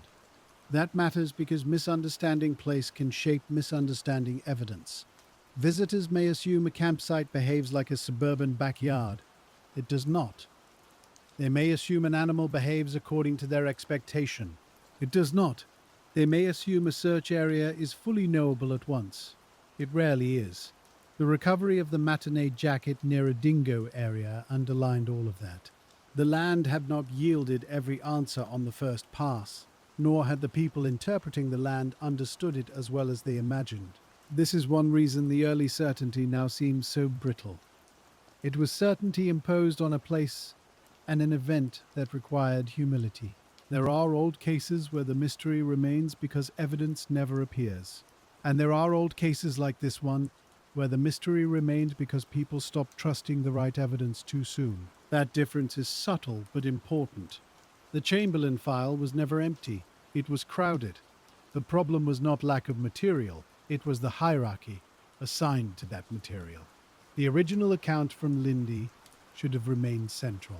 The possibility of dingo involvement should have remained open. The limitations of early scene handling should have remained visible. The missing jacket should have remained a major caution. Instead, behavioral judgment and overstated science rose above those things. The result was a legal story that looked structured, but was built on a reordered reality. When later reviews restored the original order, the case changed shape. And once it changed shape, the old conviction looked not just wrong, but revealing of how modern justice can still be led by ancient habits. The habit of distrusting people who seem different. The habit of reading character from demeanor. The habit of preferring a tidy explanation over an honest, uncertain one. The habit of treating expert language as if it belongs to a higher category than other evidence. Those habits are older than forensic science. Forensic science simply gave them a more respectable voice. That is why the case still speaks to present concerns. Not because the exact details will recur in every later prosecution, but because the pattern remains familiar. A difficult event occurs, the physical evidence is incomplete. The public becomes impatient with ambiguity. Investigators begin to narrow. Experts are asked not just for analysis, but for assurance. The media amplifies the strongest claims. A suspect's demeanor fills the gaps left by weak proof. Then, years later, someone notices that what was described as certainty was never more than interpretation layered over uncertainty. This pattern can happen anywhere. The Chamberlain case happened to show it in unusually stark form. And because it showed it so starkly, the later years became a kind of civic study in how to think more carefully. For some people, that study was personal. They had once believed Lindy was guilty. Later, they changed their minds. That process deserves attention too, because changing one's mind in public is not easy. It requires admitting that sympathy had failed, that intuition had failed, that confidence in institutions had been misplaced. Some journalists did that openly. Some members of the public did too. They wrote letters. They gave interviews. They said, in effect, I thought I understood this case, and I was wrong. Those admissions may seem small, next to prison and grief. But they matter. A society that cannot admit error repeats it more easily. The same goes for law. The willingness of later courts and inquiries to revisit the evidence, even belatedly, was not enough to undo the harm, but it was still necessary. Without that willingness, the old verdict would have hardened into something even worse than a wrongful conviction. It would have become a permanent official fiction. Instead, the file remained unsettled long enough for correction to enter. Slowly, imperfectly, but enough. That patience is not glamorous. There is no single hero to point to here. No detective who by force of pure brilliance rescued the truth from darkness. There were many people. Lawyers, supporters, scientists, commissioners, journalists, and family members. Some were convinced early, some came later, some only contributed by refusing to let one question die. What exactly was found? What exactly was tested? What exactly did that test prove? Where precisely was the jacket discovered? What had the jury been told? Those are small questions. But small questions, repeated patiently, can change the fate of a whole case. This is part of why the story feels suited to quiet retelling. Its deepest movements are not dramatic. They are cumulative. A report is reread. An assumption is challenged. An exhibit is reconsidered. A public phrase is stripped of its myth and restored to context. And in the middle of all that sits the image that still carries the most weight, a tiny garment, recovered after years, insisting on the reality everyone should have faced from the start. By the time the final inquest in 2012 recorded that Azaria had been taken by a dingo, the emotional center of the story had shifted again. The question was no longer whether Lindy had told the truth. The question was what to do with a society that had made her keep proving it. That question has no simple legal answer. The inquest could amend the record. It could not amend the decades. And decades matter. By then, Azaria was no longer simply a baby in a case file. She was also the child whose name had traveled through Australian life in ways her family never chose. A person can become symbolic in public memory, but she had first been particular. A 9-week-old infant in a family tent near Uluru on an August night in 1980. That particularity should remain. It should remain because famous cases often lose their scale. Everything expands except the human center. A phrase grows larger than a child. A rumor grows larger than evidence. A legal doctrine grows larger than grief. Art of patient retelling is reversing that expansion, bringing the story back down to the family, the campsite, the search, the long years of being disbelieved, and the eventual slow correction. In that return to scale, even the forensic debate reads differently. It is not just a contest of experts. It is the reason a mother spent years under accusation. The question of fetal hemoglobin is not interesting merely because it was technically disputed. It is interesting because the dispute shows how a courtroom can mistake uncertainty for proof and transform family life accordingly. The same is true of the sound deadener evidence. The same is true of the interpretations of fabric. These are not dry-side issues. They are the gears by which a mistaken narrative turned. And when those gears were finally examined under calmer light, their flaws became visible. You can imagine the file tables during those later reviews. The exhibits laid out again. Notes from earlier proceedings brought back from storage. Experts reading not only their own tests, but the language used to describe those tests. Counsel comparing what a sample could show with what a jury had been led to hear. It is slow work, the kind of work that rarely appears in popular retellings because it lacks spectacle. Yet, it is the very heart of how old wrongs are corrected, not by volume, by detail. The Chamberlain case is often spoken of in terms of miscarriage of justice, and that phrase is accurate. But it is also broad. Inside it are smaller mechanisms. Miscarriage by overreach, miscarriage by prejudice, miscarriage by media simplification, miscarriage by confidence, miscarriage by the refusal to let uncertainty remain uncertainty. Each mechanism played a part. And because each one played a part, the case became useful far beyond its own boundaries. It could be cited whenever a court seemed too dependent on contested scientific evidence. It could be cited whenever investigators appeared to have narrowed too early. It could be cited whenever public emotion was shaping private legal judgment. It could be cited whenever demeanor evidence, never formally called that, began to color how a person was viewed. That is one reason the case continues to be revisited in serious discussion. Not because people enjoy old scandal, but because old scandal sometimes contains a map of recurring error. The map is not cheerful, but it is instructive. And here, one of the clearest landmarks on that map remains the jacket. Its role grows more striking the longer you sit with it. At trial, its absence had been survivable for the prosecution. Years later, its presence became devastating to that same theory. This reversal captures something fundamental about delayed evidence. Time does not always weaken an object. Sometimes it strengthens it, especially when the object answers a question that should have blocked certainty in the first place. The jacket had waited while court spoke, then it appeared and made many years of speaking seem suddenly too loud. There is a tenderness in that image if you allow it. Not sentimentality, just tenderness toward the ordinary physical things that sometimes carry truth more faithfully than people do.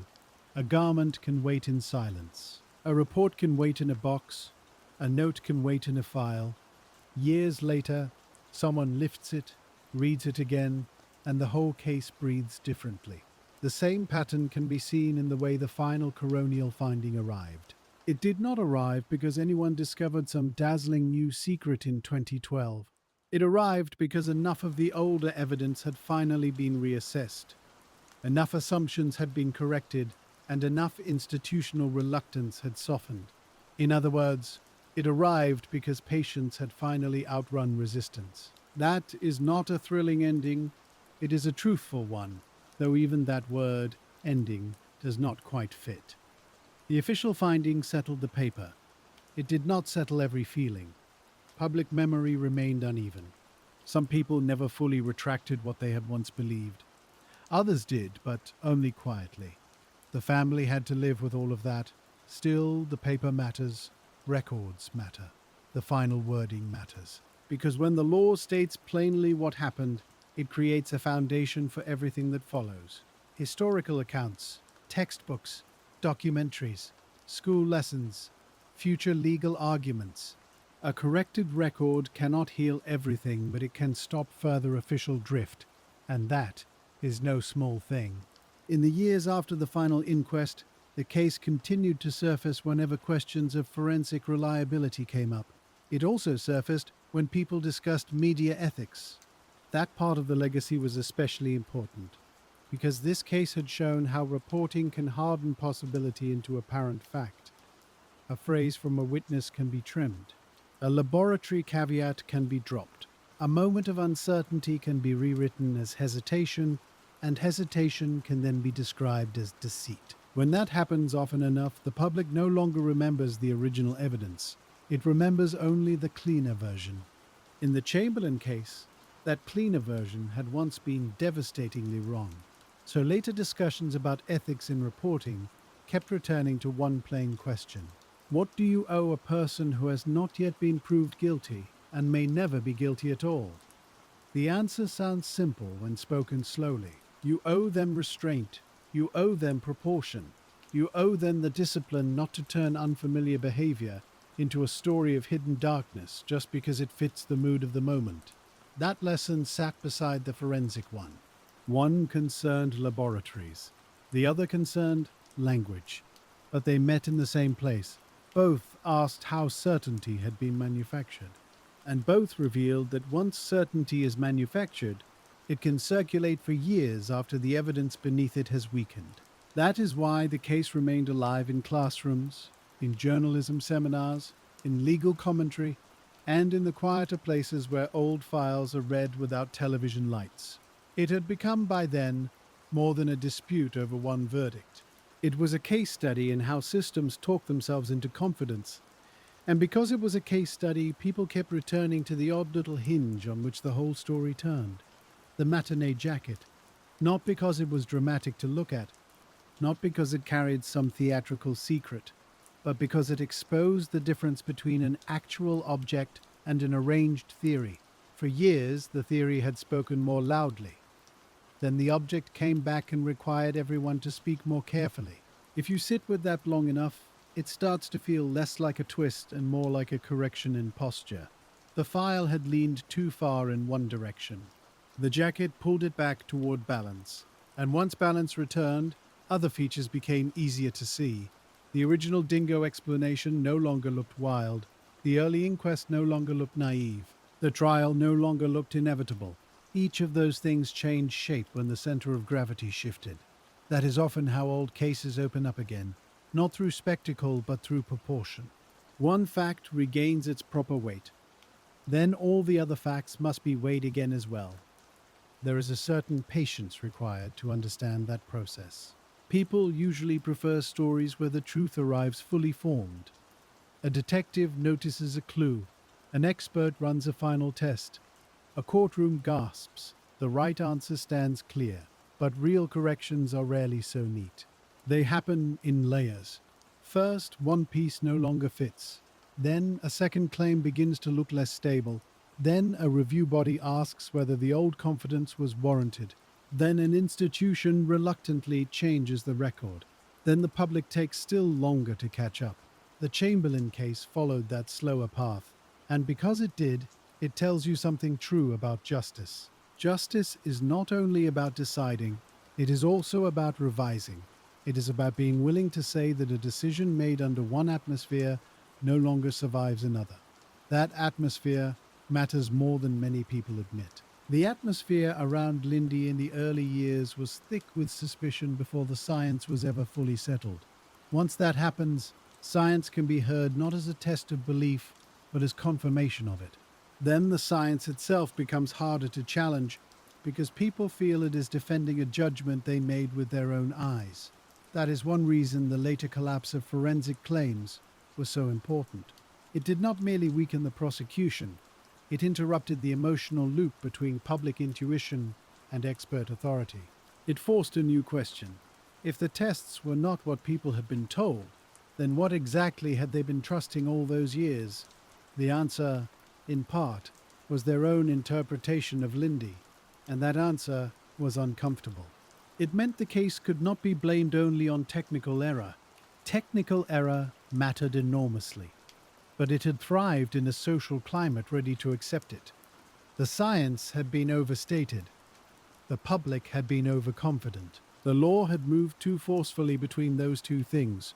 That is why the case remained so durable as a warning. Not because one laboratory got one test wrong, but because an entire chain of interpretation failed to protect uncertainty, where uncertainty was still the honest condition. If you return to the beginning, to the campsite near Uluru, you can feel how much was lost when patience gave way.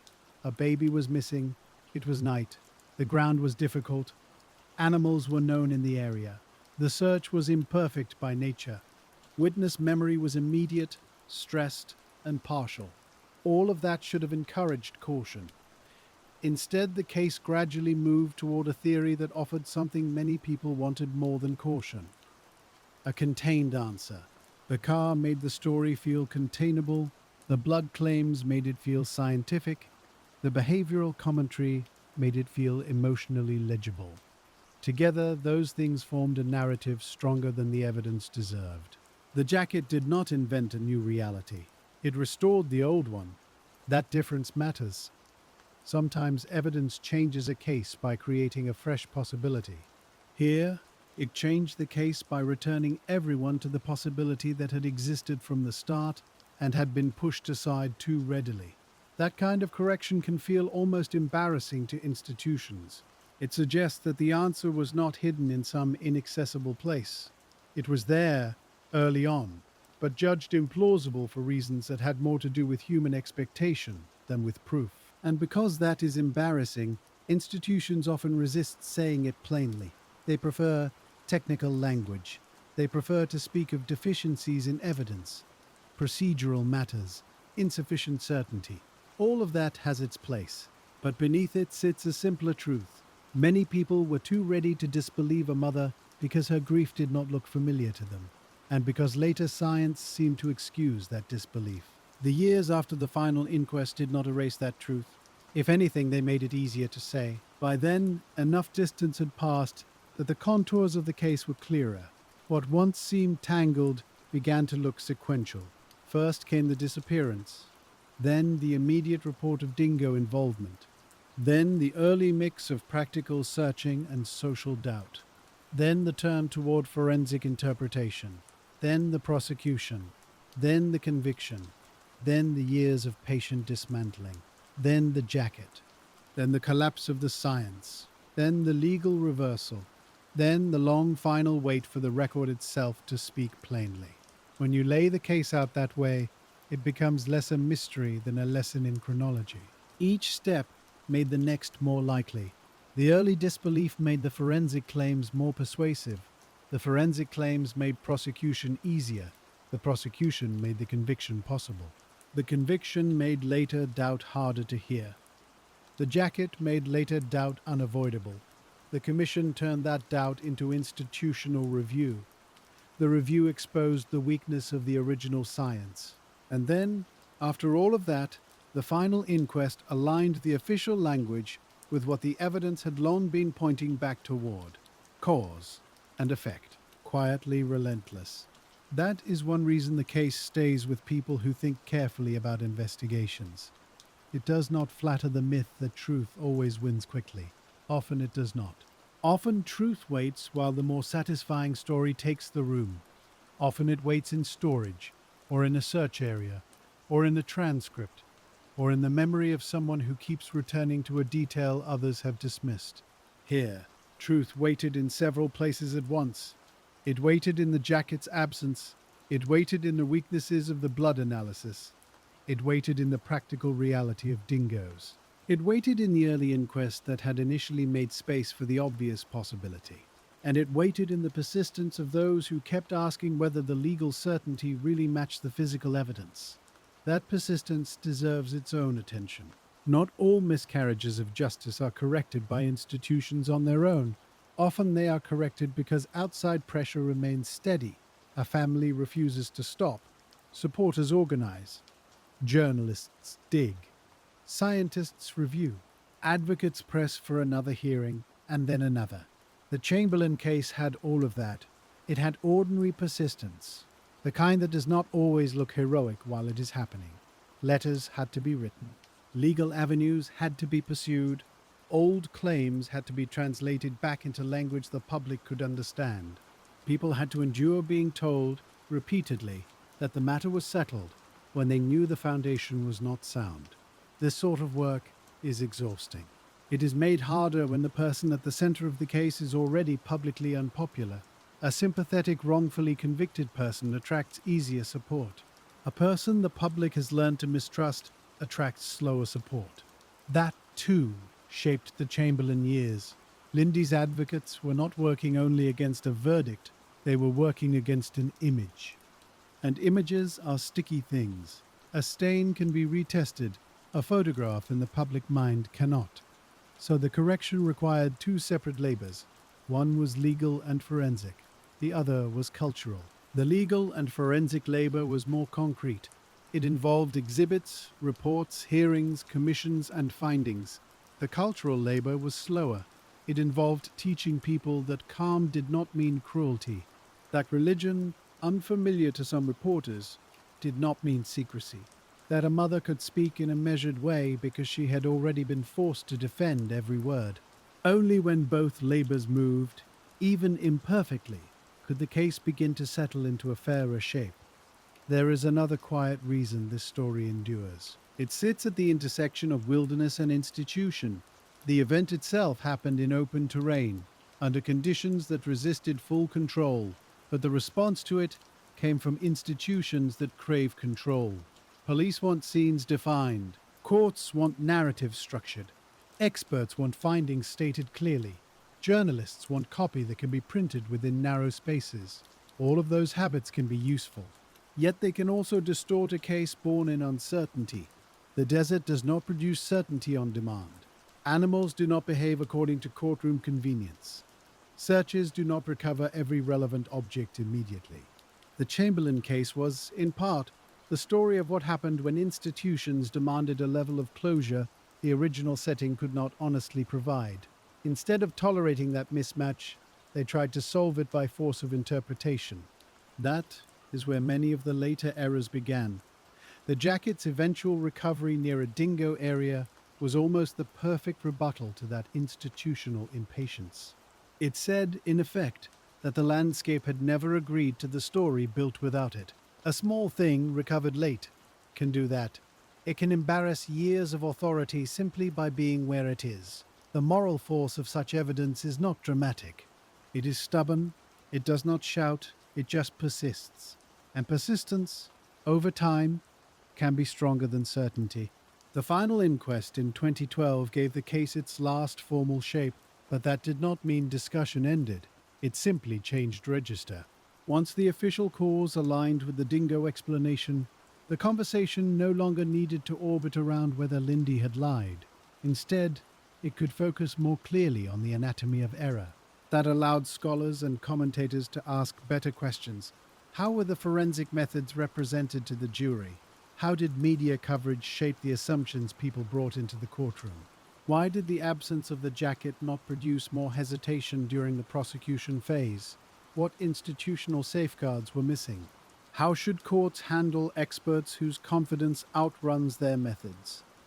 What should journalists avoid repeating before trial? These are not glamorous questions, but they are the ones that matter if a case is to teach anything beyond itself. The Chamberlain case taught all of them, not by design, no family volunteers for that role, but the file became useful in exactly that way. It turned into a warning manual written in human cost. If you think of the case in those terms, the phrase solved takes on a quieter meaning. What was solved? In one sense, the answer is clear. The legal record eventually recognized that Azaria died after being taken by a dingo. The wrongful convictions were undone. The prosecution theory collapsed. That is, resolution in a formal sense. But another sense of solving concerns understanding. And understanding took much longer. Understanding why the science had seemed stronger than it was. Understanding why the public had found Lindy so difficult to accept. Understanding why a missing jacket could be ignored until it returned. Understanding how confidence travels from laboratory to courtroom to headline and then settles in ordinary conversation. That second kind of solving remains important long after the first is done. Without it, the case becomes only an old embarrassment. With it, the case becomes a living lesson.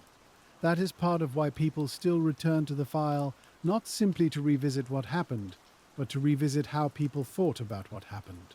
The title of the story points toward weird evidence, and there is something fitting in that, because what feels weird, in hindsight, is often just evidence behaving honestly while people behave impatiently. The jacket did not change over the years.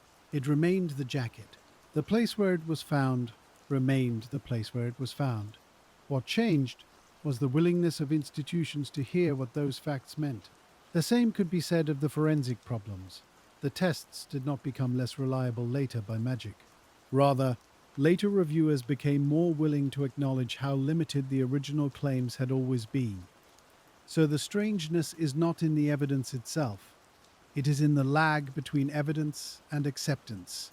That lag can ruin lives. And that is why the patient side of investigation matters so much. Patience is not passivity. It is a form of discipline. It is the refusal to close a file just because a neat story is available. It is the willingness to let ambiguity remain in place until the physical world has had its full say.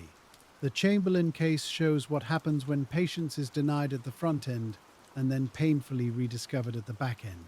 Had the early investigation held uncertainty longer, much of what followed might have been spared. But because it did not, patience had to return later in the harder form of review and repair. Repair is always slower than accusation. That is another quiet law of these cases. A rumor can move in an afternoon. A correction may take decades. A conviction can be entered in one season. Its dismantling may occupy years of commissions, appeals, and public re-education.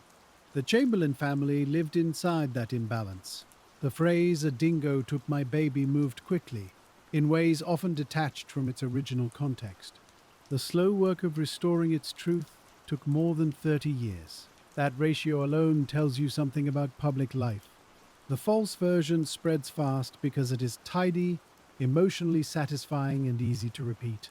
The true version spreads slowly because it requires attention, humility, and the uncomfortable admission that many people got things badly wrong.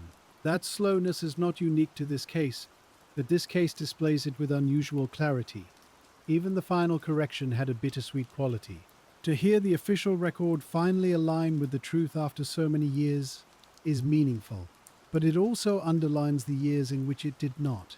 Every formal acknowledgement contains, quietly inside it, an inventory of delay. This happened. We should have said it sooner. That unsaid second sentence hangs over many legal corrections. It hangs here too. And because it hangs there, the case invites reflection not only on guilt and innocence, but on timing. When is enough known to stop pushing a theory? When is enough doubt present to slow down a prosecution? When should a missing item be treated as a warning instead of an inconvenience? When should the confidence of an expert be translated, in court, into more cautious language? These timing questions are the real machinery beneath many miscarriages. They are rarely dramatic, but they decide more than people realize. The Chamberlain case kept offering the same answer. Sooner, slow down sooner, Question confidence sooner. Respect uncertainty sooner. Listen to the physical facts sooner. If those things had happened, the later years would have looked very different. By the time the story settled into the historical record, Lindy Chamberlain Creighton herself had become, in a way, part witness and part commentator on the justice system that had once failed her. That role is a heavy one. People who survive wrongful suspicion are often asked to explain the institutions that harmed them, as though endurance has made them public educators. Sometimes they accept that role because there is value in warning others. Sometimes because silence allows the old version to linger. Lindy did speak, over the years, with a steadiness that had become familiar. Not hurried, not theatrical. Often clearer than the people who had once tried to read hidden meaning into every sentence she spoke. There is something almost severe, in the best sense, about that steadiness. It says that survival can be articulate. It says that pain can be explained without being performed.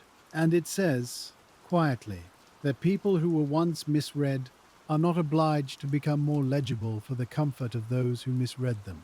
The same can be said for the family as a whole. Their ordeal became public property in one sense, but it never ceased being private grief in another. Azaria remained the absent center. That should not be lost among the legal lessons.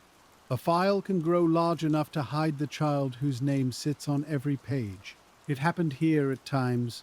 The case became about blood evidence, commissions, headlines, appellate procedure, coronial findings. All of that matters. But beneath it all, there was still the simple fact from which everything began. A very young child was lost near Uluru on a cool August night. A mother said a dingo had taken her. The world decided too quickly that this was not a believable thing to say. The rest of the story grew from that decision. If you hold on to that center, the later complexities feel less abstract. The forensic missteps become the means by which disbelief was institutionalized. The trial becomes the place where social suspicion acquired legal force. The jacket becomes the object that returned the world to the scene it had been too eager to leave. And the final inquest becomes not only a legal event, but a delayed act of listening. Listening to the original report. Listening to the landscape. Listening to the limits of science. Listening to what had been pushed aside because it sounded strange. Many famous cases remain compelling because they end in ambiguity. This one is compelling for a different reason. Its ending is less ambiguous than the years in the middle. What lingers is not so much what happened, but how difficult it was for institutions to accept what had happened. That is a distinct kind of mystery. Not the mystery of the event, the mystery of the refusal. Why were people so resistant to the dingo explanation? Why did they read Lindy as they did? Why did overconfident science hold so much authority? Why did correction take so long after the jacket was found? Those are human questions more than evidentiary ones. And perhaps that is why the file remains quietly unsettling. It asks you to inspect not only the evidence but yourself. Would you have trusted the original account? Would you have been swayed by demeanor? Would technical words have made you feel the case was settled? Would you have noticed the importance of the missing jacket? Would you have kept reading after the conviction? These are gentle questions, but they matter. Cases like this are not simply solved and shelved. They become part of how careful people learn to think. That carefulness is, at heart, a kind of humility. Not the humility of saying nothing can ever be known. This case shows the opposite. Things can be known. A prosecution theory can be shown false. A conviction can be quashed. A final finding can be entered. But the humility lies in how one gets there, by staying close to what evidence can actually support, by resisting narratives that become too smooth, by understanding that unusual behavior is not a laboratory result, by remembering that a physical object in the world may matter more than many pages of interpretation. The jacket embodied that humility. It was not conceptually rich. It was materially present. And because it was present, it could not be charmed into fitting a theory that had once seemed complete. The law had to bend back toward the thing itself. That, in the end, is the quiet power of evidence, when it is finally allowed to lead. You can trace almost every later correction from that point. The jacket's recovery did not act alone, but it changed the direction of travel. It gave reviewers permission to stop defending the earlier arrangement and start testing it properly. Once that happened, the old forensic certainty began to look less like science and more like overstatement. The claim about fetal hemoglobin, which had once sounded almost unanswerable, lost its force under closer inspection. Other supposed blood indications weakened with it. The car, once described as though it contained a hidden and obvious story, became ordinary again. An ordinary family car, dusty, used, misread. That reordering matters because it shows how the case was really solved, not by adding something theatrical, by subtracting what should never have been trusted so strongly. Take away the exaggerated blood claims, and the prosecution story loses its center. Take away the certainty built around clothing interpretation, and the narrative softens further. Return the matinee jacket to the landscape where it was found, and the original account no longer looks strange at all. It looks, instead, like the account that had been waiting longest. That is why the years after the convictions were quashed still feel so important. A legal reversal is one thing. A full public reckoning is another. The first can happen in a ruling. The second takes longer. People had to learn, slowly, that the case had not turned on some clever defense trick. It had turned on basic failures of caution. A missing item was given too little weight. A mother's demeanor was given too much. Forensic language was treated as stronger than the methods justified. And a story that felt more satisfying than uncertainty was allowed to harden into judgment. When the final inquest came in 2012, it did something almost simple. It stopped circling. It stated that Azaria Chamberlain died after being taken by a dingo. No flourish, no drama. Just a sentence the record should have been able to hold much earlier. That sentence carried the weight of more than 30 years. 30 years of argument. 30 years of correction arriving slower than accusation. 30 years in which a family had lived beneath a cloud that should never have formed so densely in the first place. If you sit with that final finding, you notice something else. It did not feel like a surprise ending. It felt like the paper finally catching up with the ground. The desert had not changed its mind. The jacket had not changed its meaning. The weakness in the forensic evidence had not magically appeared late. What changed was the willingness of institutions to admit what those things had long suggested. That lag is the real ache in the case. Not only the original loss, though that is always first. Also the distance between truth and acceptance. That distance was measured in hearings, in prison years, in public ridicule, in private strain, in a marriage that did not survive, and in the long effort required to turn certainty back into doubt and doubt back into honest understanding. There is a reason this case still appears whenever people talk about wrongful convictions and forensic caution.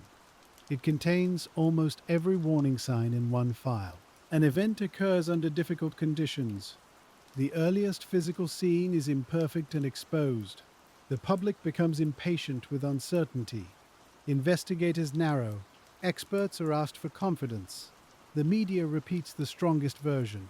A suspect's manner fills the gaps left by incomplete proof.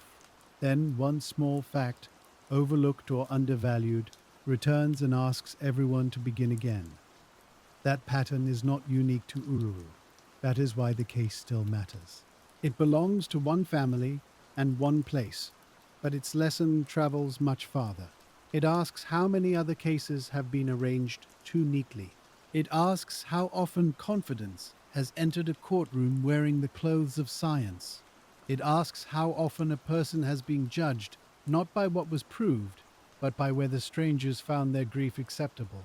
And because those questions reach beyond one case, the Chamberlain story remains alive in a very quiet way, not as spectacle, as instruction. There is also the matter of language. For years, the most famous line attached to the case drifted away from its source and became something people quoted without tenderness. That drifting was a second injustice. It turned a mother's report into a cultural shorthand. It made repetition easier than thought. Only much later did more people begin to hear the sentence as it had first been spoken. not as a catchphrase, but as the plain description of a terrible moment. That recovery of language is part of the case's correction too. Truth is not restored only in court. It is restored when people stop using distortion as entertainment. It is restored when a phrase is returned to the person who said it, and to the event that made it necessary. The Chamberlain case needed that kind of restoration because it had been flattened so often. Flattened into rumor, flattened into personality, flattened into a few dramatic forensic terms. Patient retelling does the opposite. It gives shape back to what was thinned by repetition. A family camped near Uluru. A baby disappeared. A mother reported a dingo. Searchers worked in difficult terrain. Evidence was gathered under imperfect conditions. Suspicion grew too quickly. The car became a focus. Forensic claims hardened. A trial followed. Convictions were entered. Years passed. Doubt persisted. A jacket was found. The science unraveled. The verdicts were undone. And, after far too long, the official record aligned itself with what should have remained possible from the beginning. That is the whole arc. And within it, the weird evidence is strange only in the way truth is sometimes strange. It arrives quietly. It waits longer than expected. It is smaller than the theory built against it, and yet it survives.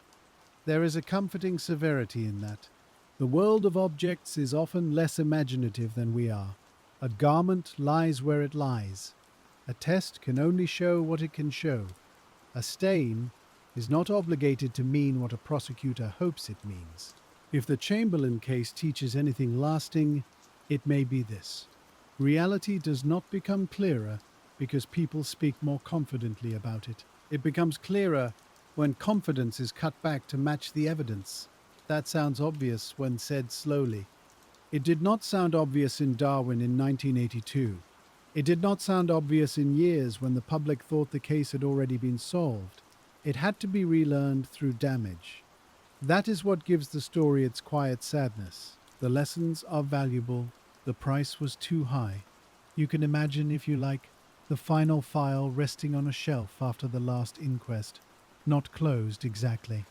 Files like this are never fully closed in the human sense, but steadier, less burdened by falsehood. The pages still hold the old mistakes. They still hold the trial transcripts, the disputed reports, the headlines that ran ahead of proof. They still hold the years when Lindy Chamberlain was treated as if composure were a kind of confession.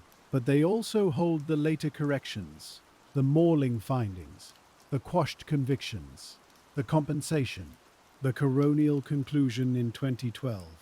And somewhere in all that paper, the small recovered jacket remains the object that forced the shelf to be rearranged. It is worth noticing how modest that ending really is. No hidden mastermind.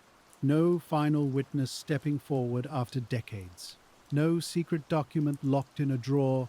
Just one old item in one old landscape, and enough patient people willing to let it matter.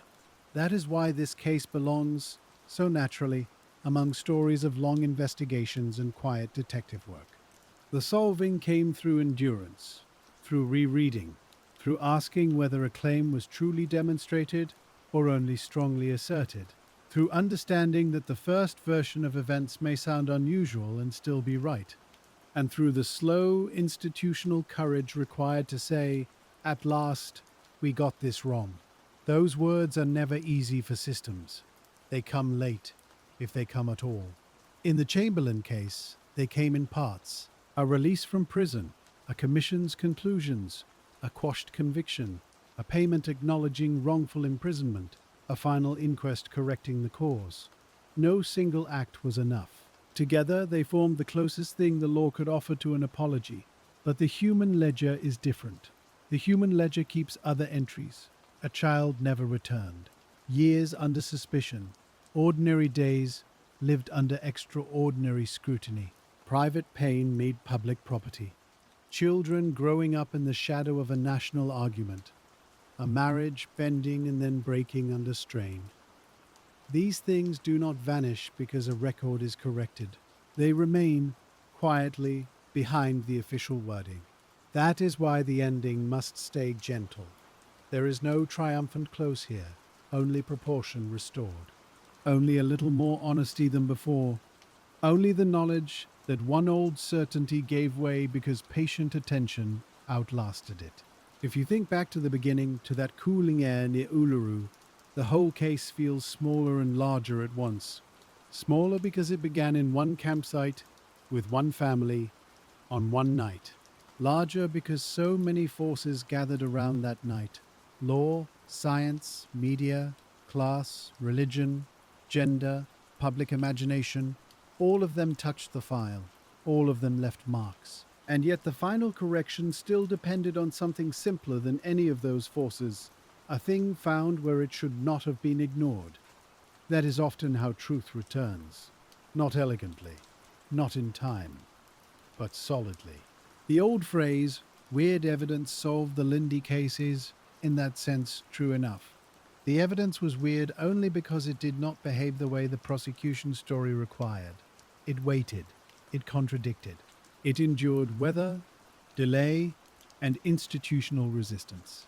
And in doing so, it proved stronger than reputation, stronger than rumor, and stronger than the confidence of experts who had spoken too firmly. That is a quiet kind of victory.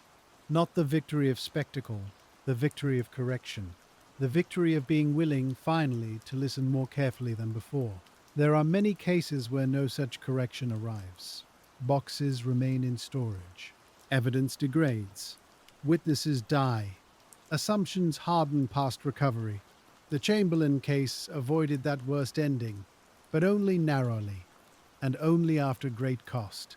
Perhaps that is another reason it should be remembered carefully. It was not inevitable that the truth would prevail. People made it possible by returning to the details, by refusing to let a conviction end inquiry, by understanding that legal finality and factual truth are not always the same thing. That distinction is one of the most important any careful listener can carry from an old case. A verdict is powerful. It is not sacred. A theory can be coherent. It can still be false. An expert can sound certain. The underlying test can still be weak. A person can seem hard to read. They can still be telling the truth. The Chamberlain case asks you to hold all of that at once, and then, having held it, to become a little slower in judgment, a little less impressed by polish, a little more attentive to what has not yet been found, not yet tested, not yet explained. That is the real legacy of the jacket. Not just that it changed one case, that it reminds us what small facts can do when the rest of the story has become too smooth.